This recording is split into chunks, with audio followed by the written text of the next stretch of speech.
Just arrived in the post today is what I hope are two lower control cam bolts and bushings for a Mercedes 107 SL. So let's just open it up and make sure we've got the right parts.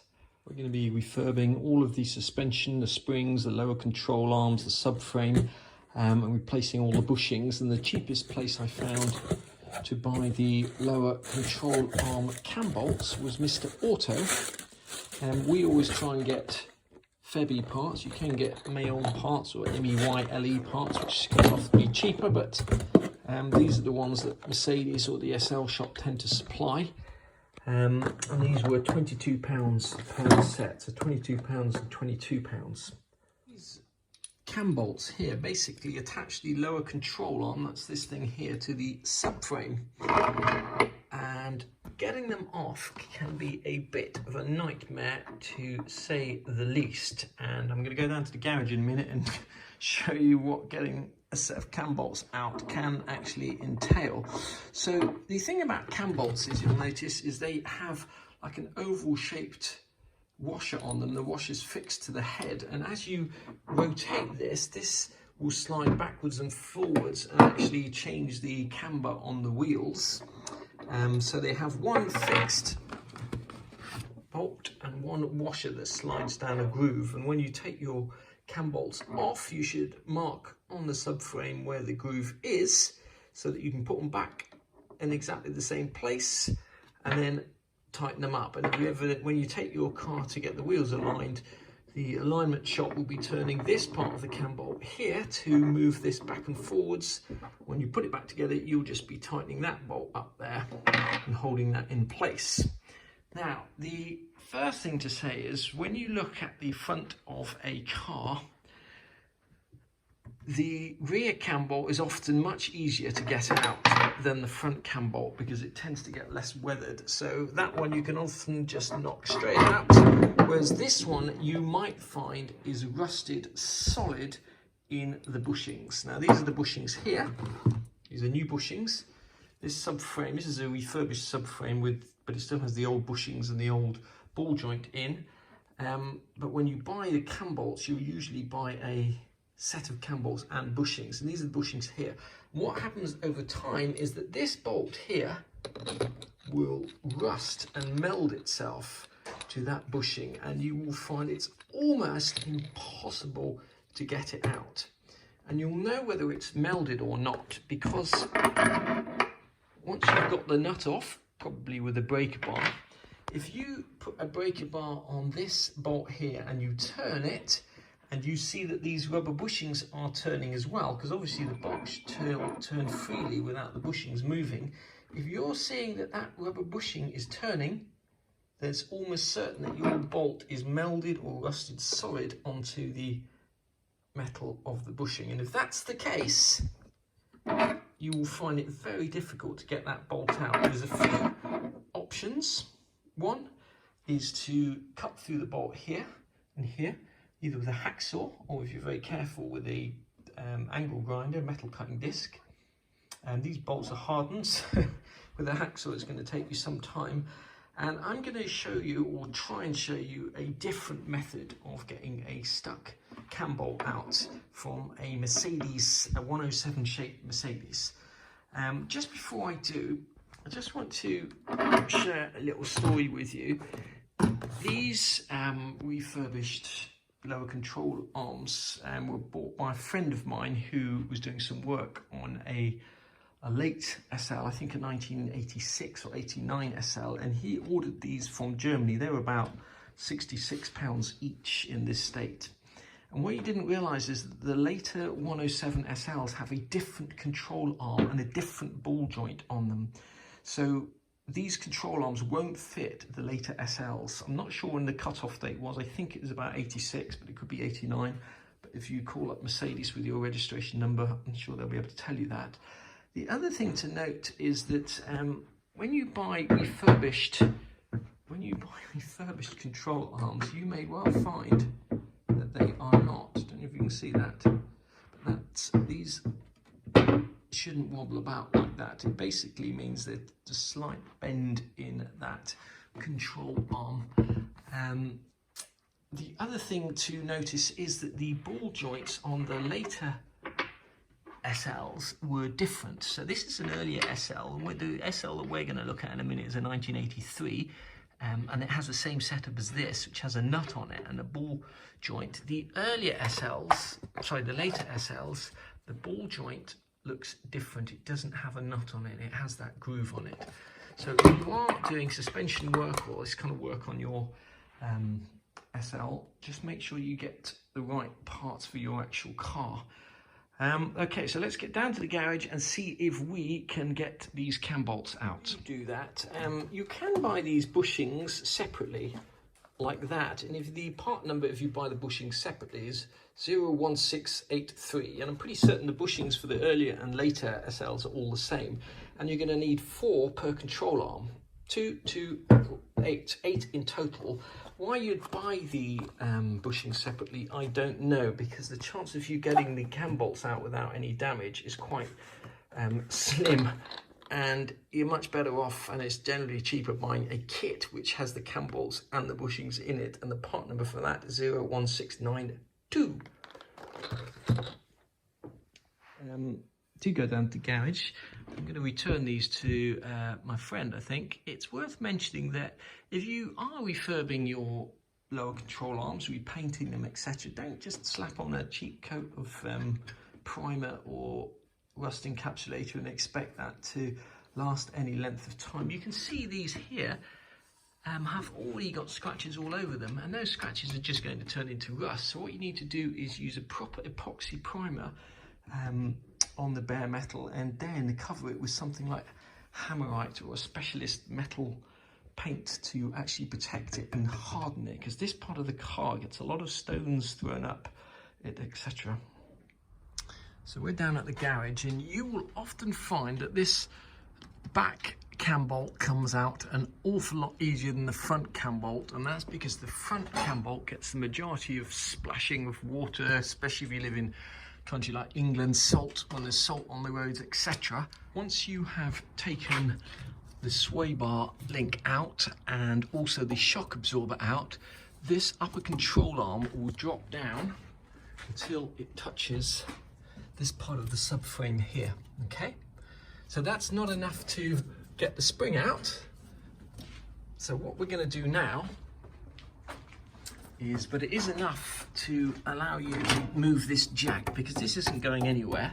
So you can now move this jack to where you want it, which is basically underneath here, this part of the control arm. Because the way to get this spring out, okay, we're going to be jacking up somewhere like here.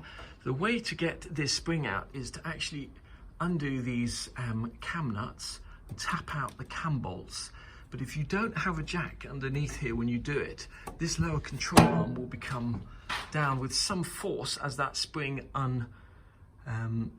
unwinds, or as the tension comes out suddenly. And you don't want that to happen. You want to take these cam bolts out, and you want to very slowly release the tension from that spring. You don't want that spring moving quickly. If you're in any doubt, you can wire it to this upper control arm, or tie it to this upper control arm, just to make sure that it doesn't spring anywhere. And that's exactly what we're going to do, because we want to make sure that this is a nice, safe spring extraction. Okay, I've just wired this spring to here, so there's no chance that it can spring out and damage the paintwork or damage anything else, or more importantly, damage you.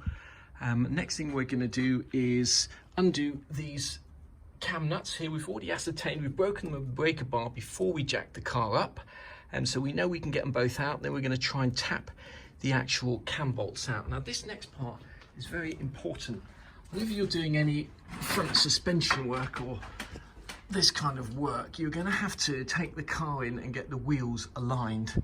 And these cam bolts here, they have a non-circular, like almost an egg-shaped washer, and as you change the position of that washer with the bolt behind here, it changes the toe and the caster of the wheels. So for example, a normal wheel would be possibly tilted out like that, or tilted like that, however, whatever the shape of the road is in your country, etc. And when you put the new cam bolts in and the new bushings, etc., you're going to want to put this washer, the new washer obviously, in exactly the same position as it came out, if you possibly can. Now we've just marked it with Tipp-Ex to start off with, and we'll take a photograph of this bolt and the other one, so we've got a pretty good idea what the position of these washers is. So first off, we're going to take these nuts off. That's going to reveal a groove, and then we're going to make sure we've marked where the groove is in that bolt to the actual subframe. Once you've got the nut off, remember to take the washer off before you start trying to get the bolt out. If you're lucky, you should just be able to get a screwdriver under there and wiggle it out. If you're really lucky, you can do it with your hands, but not with one hand. Eventually, with a bit of wiggling about, you should be able to get that off. And have a quick look inside there, see how rusty it is.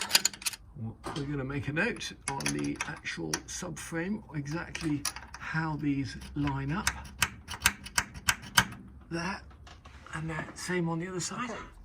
I've got the jack under the lower control arm here, supported, not jacked up so much it's actually lifting the car off those jacks, but definitely some tension underneath there, so that when I start knocking these bolts out, that lower control arm is not going to come flying down. It's going to come down as slowly as I want it to as I release the jack. So first thing to do is knock out these cam bolts here. You got the bolt there. I'm just going to use an old coach bolt. Here is a coach bolt, and that's not long enough, so I'm now going to just use an Allen key and see if I can bash the remainder of that bolt out with the Allen key. So that cam bolt came out with a few taps of a hammer without any issues at all. We just put it back in just to keep all of this stable. So if you've been hitting that bolt with a hammer and it's not moving at all, put a socket on the other side of the nut and just turn it, and just watch if, when you turn it, you might just see that that bushing is moving. It's very difficult. If I had a breaker bar on and more hands, it'd be easier. But when I turn that nut, the whole bushing is turning. And that's telling me that this bolt is melded onto the inside of that bushing. And often no amount of bashing or heat or anything else like that is ever going to get it loose. Now, what I'm going to try and do is something I've not tried before, and that is, okay, the inside of there is the metal facing of the lower control arm bushing, and I'm going to try drilling a hole through there and wedging something in there, and then going at that nut with a breaker bar, hoping that when I twist it, that will be locked in place and the bolt will be able to turn freely. So at the moment, if you look carefully, you can see that that's pretty much rusted solid onto that plate. So I'm going to try drilling a hole in there and seeing what happens.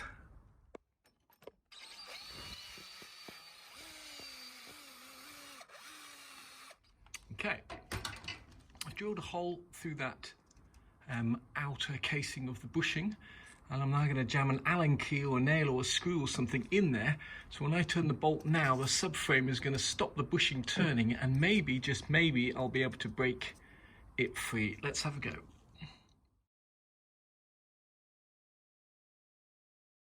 We just jammed a hardened Allen key in there, and when we turn that bolt now, that Allen key is going to hit against the top of the subframe, hopefully without damaging it, and maybe, just maybe, help us break that free. Allen key jammed in here, and a breaker bar on the other side. I can feel a slight movement now. I could be wrong, but I think that bolt is now turning without the bushings turning. And if I'm right, we squirt a little bit more plus gas lubricant on there, we may be able to tap it out. Try tapping that out. We're going to put the jack back under there, because if that bolt does come out, that's going to want to come down quickly. So let's just get the jack up supporting here. You can see now, bashing that end of that is starting to come out. The hammer, you want to try avoiding bashing this and this, and you can just use an extension or something like that to get it, to bash it. When you go bashing this bolt out, you ideally want to do it with the nut attached if possible, because if you just bash that bolt with a hammer, you can end up flattening the head of the bolt. And if you do that, you may find that it doesn't actually fit through the bushings anymore. There's only a very slim tolerance for that bolt to go through those bushings. So always start bashing the bolt out with the nut. Okay, finally got that bolt out. We should be able to tap that bolt out relatively easy. This is still supported here, so that spring's not going anywhere, but as soon as we tap that bolt there out, there's going to be an awful lot of pressure on there, and we're going to gently release that down and hopefully be able to take the spring out. So let's see how that goes.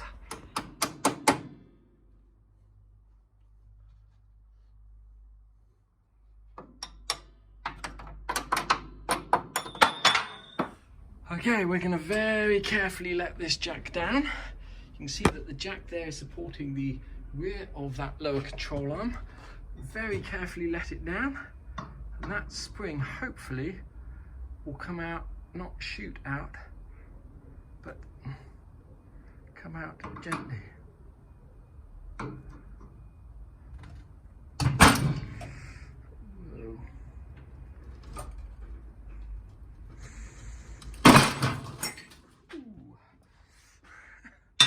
And there you go. That's why you don't want to be anywhere near that when it comes out. That jack actually slid off there. You won't have that problem if you're on the ground, obviously. Tie this, which we had tied up for extra safety, and that spring should just come right out. Okay, and there's the spring. The rubber at the top is in pretty good condition, so we won't need to replace that. We'll just put that in a rust bath, get rid of all of that rust, and paint that spring up. As the spring is out, you will notice that these Mercedes spring compressor now fits between the coils, and when it comes to putting this spring back in, it should be a relatively safe and easy matter to compress the spring and put it in that way, rather than trying to use the jack to jack up the control arm. I think we're going to leave this video here. The next video we're going to be doing is showing how to break these ball joints with a ball joint breaker, taking off the lower control arm. That'll go in a rust bath. We'll take out these old bushings. You can see here where I have to drill a hole to hold that to get it out, and we'll be testing some of the steering arm bushings, and then we're going to move on to the other side and do the same again, and then we'll be taking out the subframe mounting bushings here, and can't really see that very well, here and here. Taking off the entire subframe, and it's either sending that off to be sandblasted or derusting that ourselves. We'll just get a few quotes on how much that's going to cost, and then that'll be the subject of a future video.